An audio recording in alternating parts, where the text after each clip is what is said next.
সাইয়েদনা ইব্রাহিম আলাইহিস সালাম চলে গেলেন, ধুধু মরু প্রান্ত, কেউ নাই।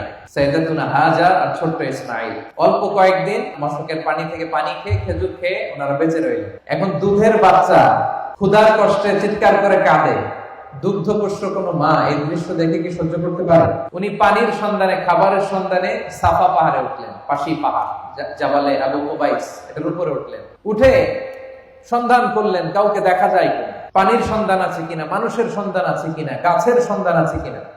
আপনারা জানেন সৌদি আরবে 45 ডিগ্রি 50 ডিগ্রি সেলসিয়াস এই সূর্যের প্রখর সূর্য কিরণ যখন বালুর মধ্যে পড়ে তখন দূর থেকে এক ধরনের ওয়েভ, ঢেউ তৈরি হয়, মনে হয় যে সাগর। আসলে কি সাগর? সাফা পাহাড়ে উঠে দেখলেন ওই যে দূরে বোধহয় সাগরের মতো কি যেন দেখা যায়, পানি থাকতে পারে। উনি পানির সন্ধানে একটা দৌড় দিলেন। দৌড়াতে দৌড়াতে ওখানে আরেক পাহাড়, এটার নাম মারোয়া। ওই মারোয়া পাহাড়